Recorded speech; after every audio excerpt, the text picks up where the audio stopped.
문학으로 만나는 삶의 이야기들이 잔잔한 감동으로 찾아가는 김은자의 행복한 문학, 김은자 시인입니다.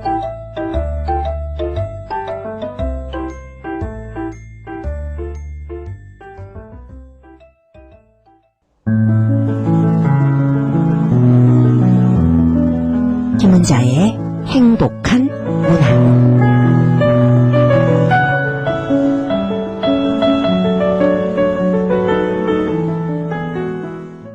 눈 덮인 마당을 바라보면서 봄을 생각하게 해주는 것이 2월입니다.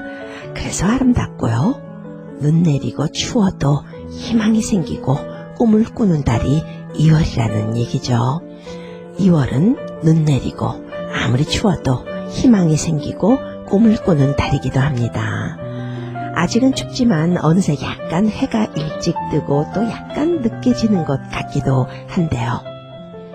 하루하루가 귀한 시간입니다. 오늘 이 시간이 다시는 돌아오지 않는 시간이기도 하면서 내가 가장 젊은 시간이기도 합니다. 내가 헛되이 보낸 오늘 하루는 어제 죽어간 이들이 그토록 바라던 내일이라는 말이 있습니다. 철학자 소포클레스의 말이다 라는 얘기도 있고요. 미국 시인 랄프 월도 에머슨의 말이다 라는 말도 있습니다만 우리 마음을 참 일깨워주는 말이죠. 오늘이 소중한 겁니다. 2025년의 봄, 지난 겨울에 죽어간 이들이 그토록 간절하게 맞이하고 싶었던 봄이니까요. 춥고 긴 겨울, 내 인생의 가장 어둡고 힘든 시간, 그런 시간을 참고 견디면 봄처럼 환한 날이 오리라 생각됩니다. 추운 겨울이 오면 따뜻한 봄이 멀지 않는 것이고요. 또 2월의 추위가 매섭고 눈 내리고 또 눈이 쌓인다 해도 연두빛 봄을 꿈꾸는 달이 2월입니다. 2월의 행복한 문학, 여러분들 앞에 섰습니다. 문학으로 만나는 시간인데요. 우리의 죽은 감정을 살려주고 우리에게 공감과 감동을 주는 힘을 가지고 있습니다. 한 줄의 식기 속에 삶의 체험이 담긴 수필 속에 감정과 경험을 공유하면서 복잡한 인간과 또 관계를 이해하고 남을 이해하면서 나 자신과의 화해를 꿈꾸게 해주는 것도 문학의 힘입니다. 삶을 풍요롭게 만들어주는 행복한 문학, 오늘도 여러분들의 마음을 모으고 모아서 시작하겠습니다.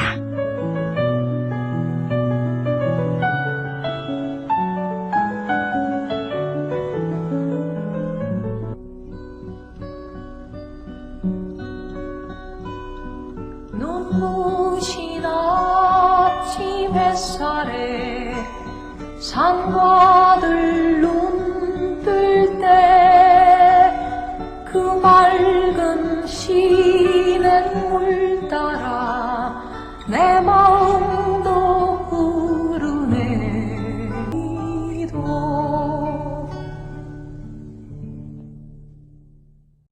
오늘 여러분들에게 소개할 수필은 이어령 교수의 수필인데요. 이어령 하면은 대한민국의 국문학자, 소설가, 또 문학평론가, 언론인, 사회기관 단체인, 정무직 공무원, 정치인, 초대 문화부 장관까지 역임했고요. 소설가이자 시인이자 수필 희곡 다방면에서 활동을 한 학자이면서 작가이기도 합니다. 거기에 하나 더하면요, 기호학자이기도 합니다. 이어령 교수의 삶에 대해서는 한 번쯤 들어보셨을 거예요. 한국 최고의 지성이기도 하고 한국 학자들이 손꼽는 지성의 표상이기도 한 분이신데요. 이어령 교수의 수필 중에 아버지가 없는 사회라는 수필을 소개해드리겠습니다. 수필 함께 나눠볼까요?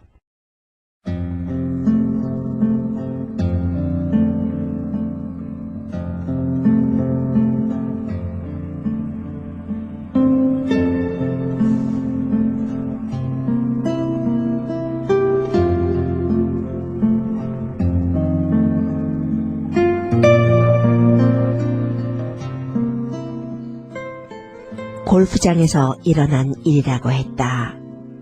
앞팀이 내기를 하는지 너무 플레이가 느려 뒷팀 손님들이 화를 냈다.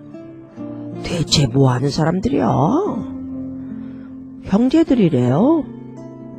아니 돈을 얼마나 걸었기에 형제들이라면서 저렇게 죽기 살기로 쳐. 그러자 캐디 아가씨가 말했다. 돈이 아니라요. 진 사람이 아버지를 모시는 내기를 하는 거래요. 꾸민 말일 것이다. 그런데도 웃음끝이 서글퍼진다. 골프를 칠 정도면 여유 있는 집안일 터인데 요즘엔 오히려 잘 사는 사람일수록 부자 간의 관계가 매서운가 보다. 제비를 노래한 이백의 시를 보면 자식이 부모를 버리는 일은 옛날에도 드문 일은 아니었던 것 같다. 제비 한 쌍이 새끼 5마리를 낳아 먹이고 품어주며 정성껏 길렀더니 다 자라서 어딘가로 날아가 버린다. 아비제비가 슬퍼하자 어미제비가 말한다. 너무 슬퍼하지 말아요. 우리도 그렇게 부모 곁을 떠나왔지 않아요? 전설에서는 까마귀가 부모를 모시는 효자새로 알려져 있지만 실제 동물의 세계에서는 부모를 공양하는 반포지효란 없다. 그리고 정확하게 말하자면 버리는 것은 자식 쪽이 아니라 애미 쪽이다. 일정한 양육기간이 지나면 새끼와 정을 끊고 무자비하게 내쫓는다. 어미곰들은 애지중지 기르던 새끼곰이 크면 먼 숲으로 데려가 딸기를 따먹고 있는 동안 버리고 온다. 자립시키기 위해서이다. 그나마도 애미가 하는 짓이지 동물의 세계에는 부자 관계란 것이 존재하지 않는다.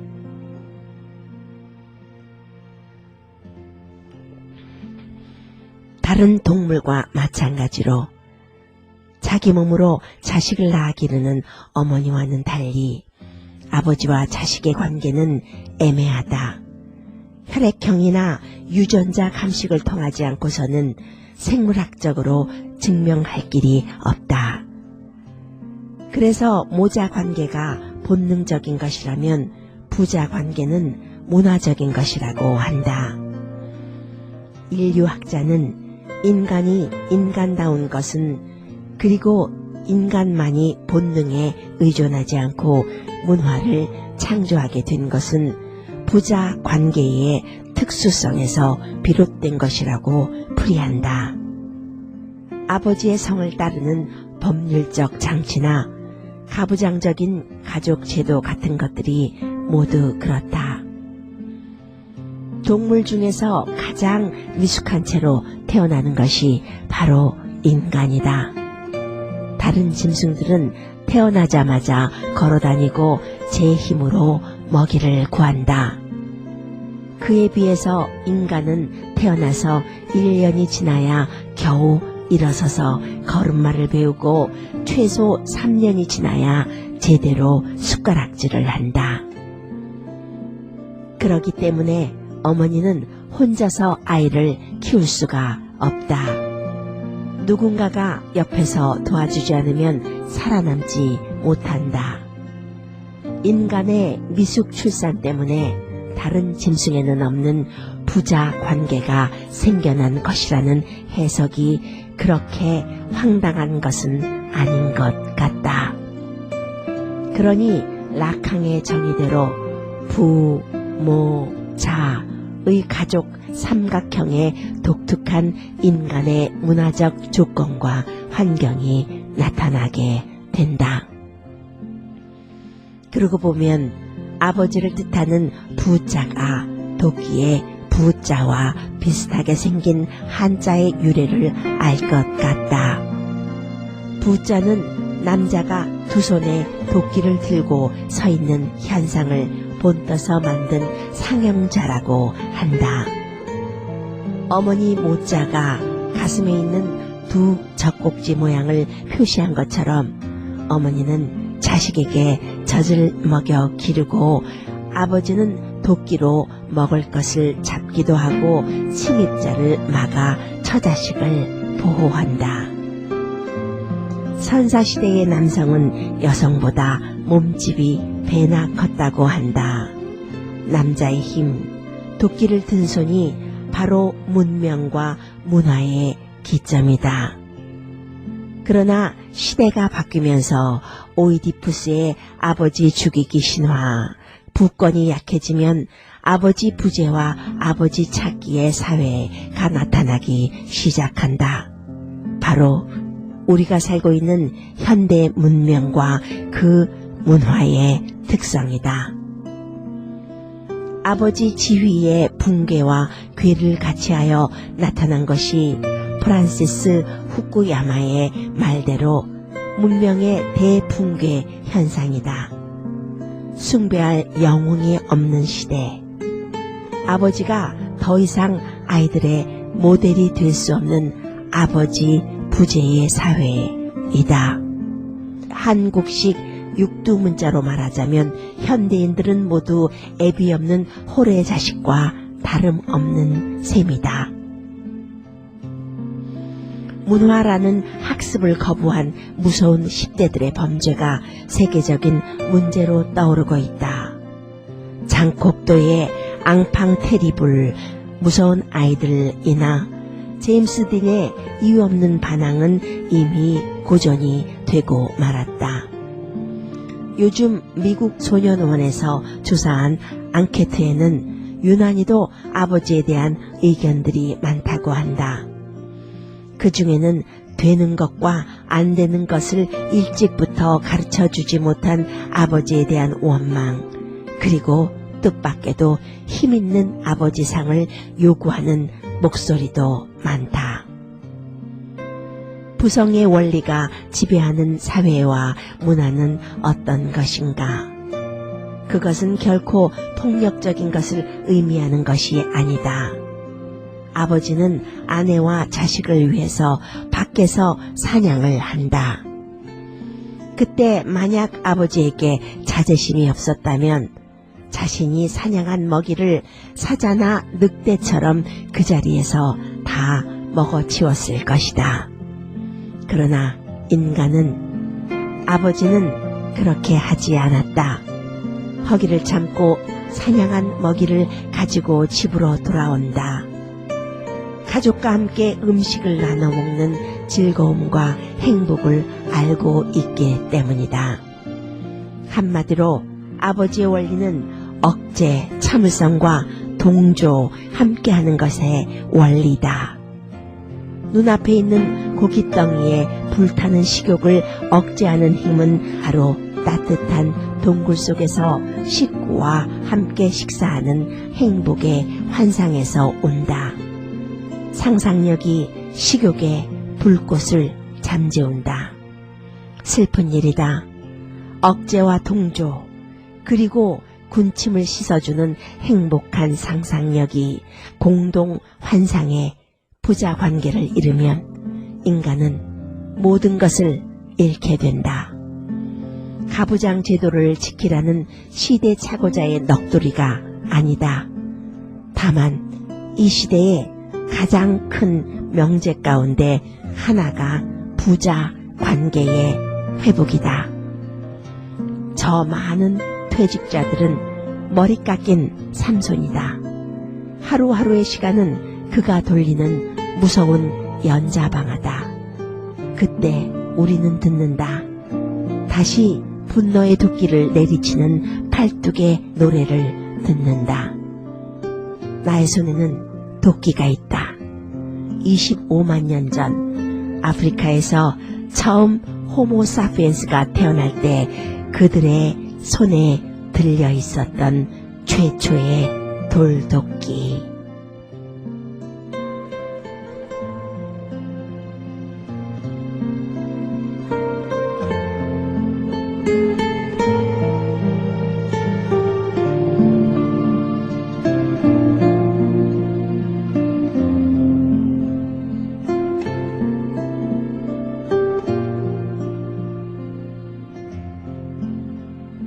시대를 향해서 가장의 붕괴, 아버지의 존재감을 고발한 수필입니다. 아버지가 없는 사회. 이 시대의 아버지들을 여분의 인간으로 규정하면서 아버지의 존재감, 또 역할, 재정립의 필요를 제기하는 수필이기도 하고요. 수필이 잔잔하게 우리의 정서를 아름답게 위무해 주기도 하지만 오늘 수필처럼 이렇게 시대를 고발하고 사회를 아름답게 정화시키는 역할을 하기도 합니다. 그런 것이 문학의 힘이기도 하고요. 이어령 교수는 시대의 지성이면서 아버지로서 아버지 없는 사회에 대해서 일을 나누자고 합니다. 아버지 하면은 여러분들은 어떤 생각을 하시는지요? 한국의 아버지상은 그 옛날에는요, 이 말 없으시고 일만 하시고 소리 없이 가정의 울타리가 되어주셨던, 또 저녁이면 샌베이 과자 같은 거 사가지고 머리맡 말 없이 놓아주시던 그런 모습이 아닌가 합니다. 어딘지 애처로운 뒷모습? 그런 생각하시는 분들 많이 있을 겁니다. 어머니와 자식 간은 아무리 사이가 나빠도요, 본능적인 면이 있습니다. 참 자연스러운 관계이죠. 그런데 아버지와 자식 간의 관계는 다릅니다. 아버지는 어떻게 보면 하나의 문화이면서 문명입니다. 어머니와 자식은요, 의미를 부여할 필요가 없습니다. 어머니 몸속에서 태어난 것이기 때문에요, 이 피부로 와닿는 현실이지만 자궁을 갖지 않은 아버지와 자식 간에는 어떻게 표현하면 좋을까요? 그렇지만 그 성을 또 이어받잖아요. 가게를 이어가는 관계이지 않습니까? 그 옛날에는 아버지가 참 절대이기도 했어요. 어머니 말은 싫어 이러기도 했지만 아버지 말씀은 하늘이 두 쪽이 나도 들었고요. 절대적인 가장인 그런 아버지를 존경하고 또 그런 면에서 또 존경하는 만큼 어려웠고 그랬던 분들 많이 있을 겁니다. 그런데 어느 시점부터 점점 문명이 발전하면서 아버지의 존재감이 많이 사라져가는 시대입니다.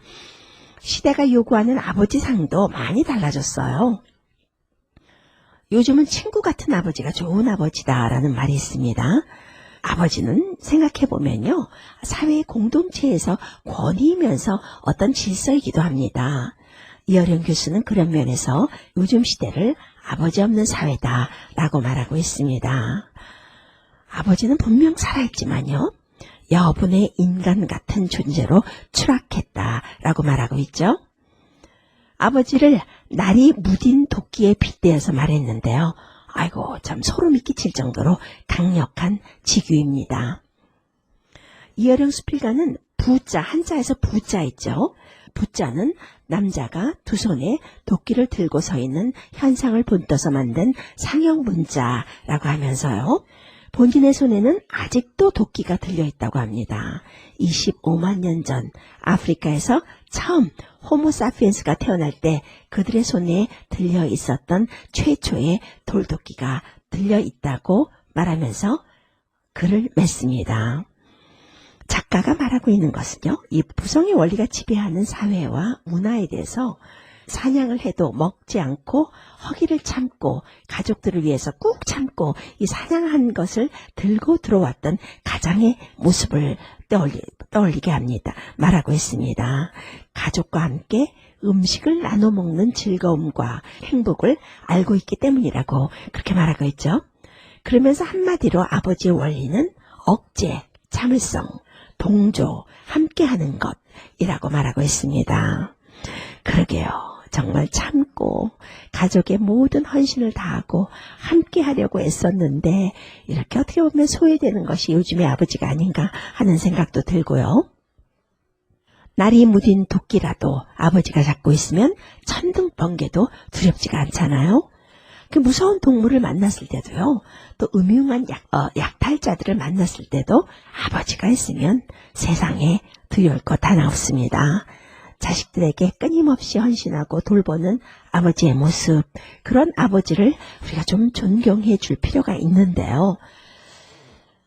아버지 뭐 다 그런 거지 하고요. 또 아버지가 조금 잘못하면요, 아버지가 뭐 저래 라고들 합니다. 요즘같이 아버지가 부재인 시대에 참 큰 울림을 주는 글입니다. 이 수필을 쓴 이어령 교수는요, 1934년 충남 아산에서 태어났습니다. 대한민국 예술원 회원이고요. 또 문학박사이고 문학평론가이고 이화여대 석좌 교수였습니다. 유네스코 세계문화예술교육대회 조직위원회 위원장 등도 역임했고요. 또 조선일보, 중앙일보, 경향신문 등 여러 신문의 논설위원을 지냈고요. 월간 문학사상의 주간으로 편집을 이끌기도 했었습니다. 서울올림픽 개폐회식을 주관하기도 했죠. 아마 그때가 문화부 장관을 지낼 때가 아닌가 합니다. 저서로는 지성에서 영성으로, 흙 속에 저 바람 속에, 생명이 자본이다, 젊음의 탄생 등이 있고요. 소설도 쓰셨어요. 장군의 수염, 환각의 다리 등이 있고요. 그런가 하면 시도 썼습니다. 어느 무신론자의 기도를 펴냈고요. 희곡과 시나리오도 썼습니다. 기적을 파는 백화점, 3번은 짧게, 3번은 길게, 사자와의 경주 등을 집필했습니다. 금관 문화훈장을 수상했습니다. 시대의 지성으로 불리웠던 이어령 교수. 교수이면서 작가였고 또 정치가였고 또 문학평론가였고 논설위원이기도 했는데요. 3년 전에 세상을 떠났습니다. 참 세상은 떠났지만 그의 글은 이렇게 살아남아서 이 어두운 시대를 깨워주네요. 아버지가 없는 사회를 소개해드리면서 문득 또 시 한 편이 떠올랐습니다. 시와 수필을 한 편씩 연관된 주제로 이렇게 곁들여서 소개해드리면요, 재미있더라고요. 이정록 시인의 가장이라는 시입니다. 낭송하고 돌아오겠습니다.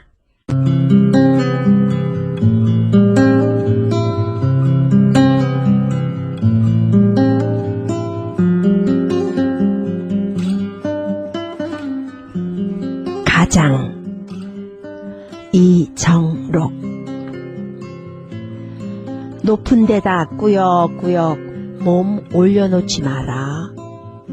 뭐든 잡아먹으려고 두리번거리는 놈하고 잡아먹히지 않으려고 헐깃거리는 것들이나 꼭대기 좋아하는 거요.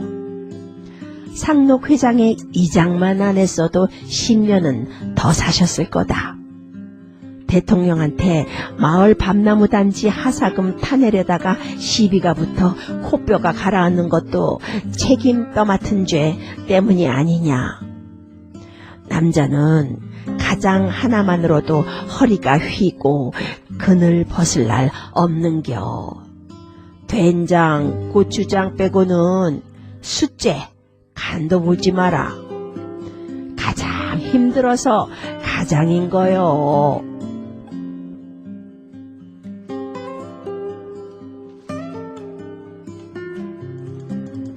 구수한 시어로 우리를 감동시킵니다. 이정록 시인만이 가질 수 있는 구수한 말투, 위트. 이분이 충청도 분이시거든요. 오래전에 한 10여 년 전에 우리 뉴욕 일원에 와서 여러분들과 함께 하기도 했었죠. 행복한 문학 이 시간에도 제가 인터뷰도 했었고요.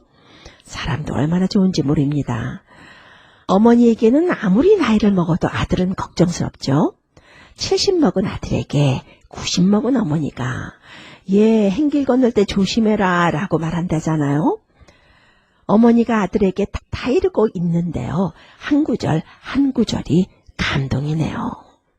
높은 데다 꾸역꾸역 몸 올려놓지 마라. 가차없는 한마디로 내리치십니다. 시인의 아버님이 일찍 돌아가신 이유가 이 상록회장 또 이장을 겸임했었던 것이라고 하죠. 마을을 위해서 하사금 타내려다가 시비가 붙어서 코뼈가 내려앉고 그런 불상사가 생긴 것은 고놈의 직책 때문이라고 말합니다. 이 다 껍데기다 그런 말이죠. 그러면서 아주 깊은 뜻이 담긴 말씀을 하십니다. 남자는 가장 하나만으로도 허리가 휘고 그늘 벗을 날 없는겨. 가장 힘들어서 가장인겨 라고요. 가장 하나만으로도 힘든 거라고 이렇게 말하고 있습니다. 남자들은 사실 보통 권력욕이 있죠. 된장, 고추장 빼고는 숫째, 간도 보지 말라고 하죠. 너무 재밌는 식구입니다. 이 시는 어머니 학교라는 시집에 실린 시인데요. 이정록 시인만이 가지고 올 수 있는 그 재미, 그 독특한 위트, 또 의미, 구수한 충청도 사투리 이런 것들이 듬뿍 들어있는 시집입니다. 오늘도 우리는 작가의 시를 통해서 세상을 한 수 배웠습니다. 이 시를 쓴 이정록 시인은요, 1964년 충남 홍성에서 태어났습니다. 공주사범대학 한문교육과를 졸업했고요. 중학교에서 고문 선생님을 하셨어요. 1989년 대전일보 신춘문예의 시 농부일기가 당선되면서 또 동아일보 신춘문예의 시 혈거시대가 당선되면서 등단했습니다. 시집으로는 벌레집은 아늑하다, 의자, 어머니 학교, 시간 써지면 나는 시내버스를 탄다 등 시집, 산문집에서 한 30여 편이 있는 것 같습니다. 김수영 문학상, 김달진 문학상, 윤동주 문학대상, 박재삼 문학상, 한성기 문학상 등을 수상했습니다. 오늘은 여러분들과 아버지의 부재, 아버지의 존재감이 없어지는 사회를 고발한 이어령 교수의 아버지가 없는 사회라는 수필과 이정록 시인의 가장이라는 시를 소개해드렸습니다. 아직도 눈 내리는 2월입니다. 그래도 해가 많이 길어진 것 같던데요. 행복한 문학, 여기서 막을 내리겠습니다. 김은자였습니다.